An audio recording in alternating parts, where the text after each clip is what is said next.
મેં મડવર્ક કઈ રીતે બનાવવું અને કેવી રીતે એની આખી પ્રોસેસ કરવી તો એમાં મેં લાઈફમાં બતાવ્યું હતું કે પ્લાય ઉપર મેં મોર બનાવ્યો છે અને મોરને હું કલર પૂરવાનો છું. તો જુઓ અહીંયા રેડી થઈ ગયો છે મારો મોર.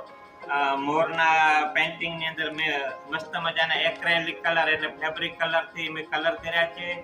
અંદર મિરર પણ લગાવ્યા છે અને કોન વર્ક પણ કર્યું છે. તો આ સરસ મજાનો મોર તૈયાર થઈ ગયો છે દિવાલ માટે લગાવવા માટેની ફ્રેમ.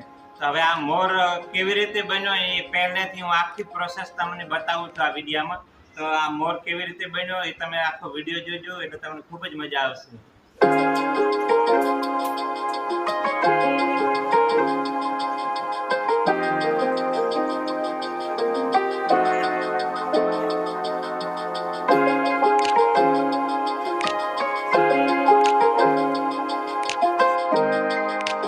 મેં અહીં મોર ડ્રો કરી રાખ્યો છે અને એના હવે મોરને ઉપરના ભાગથી હું સેવ લગાડવાની ચાલુ કરું છું. તો આપ જોજો કે આ રીતના ફેવિકોલ લગાડવાનું છે. પહેલું આઉટલાઈન ઉપર ફેવિકોલ લગાડી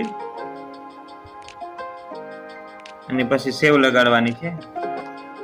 એ આ રીતના જરૂર પડે તો બે આંગળી અને અંગૂઠાની મદદથી થોડું પણ દબાવવાનું જેથી કરીને ઉખડી ન જાય.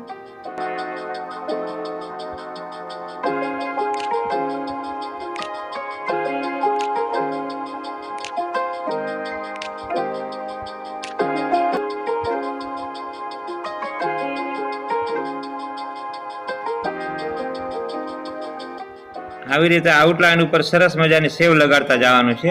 આ બધી આઉટલાઈન ઉપર સેવ લગાડવાની છે, આપ જોઈ શકો છો.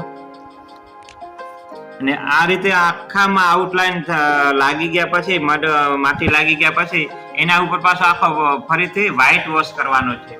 અને વ્હાઈટ વોશ કરશો ને એટલે આ ટાઈપના તમારી ફ્રેમ પાછી દેખાશે. એ અહીંયા આખું બની ગયેલું તમે ફ્રેમ જોઈ શકો છો.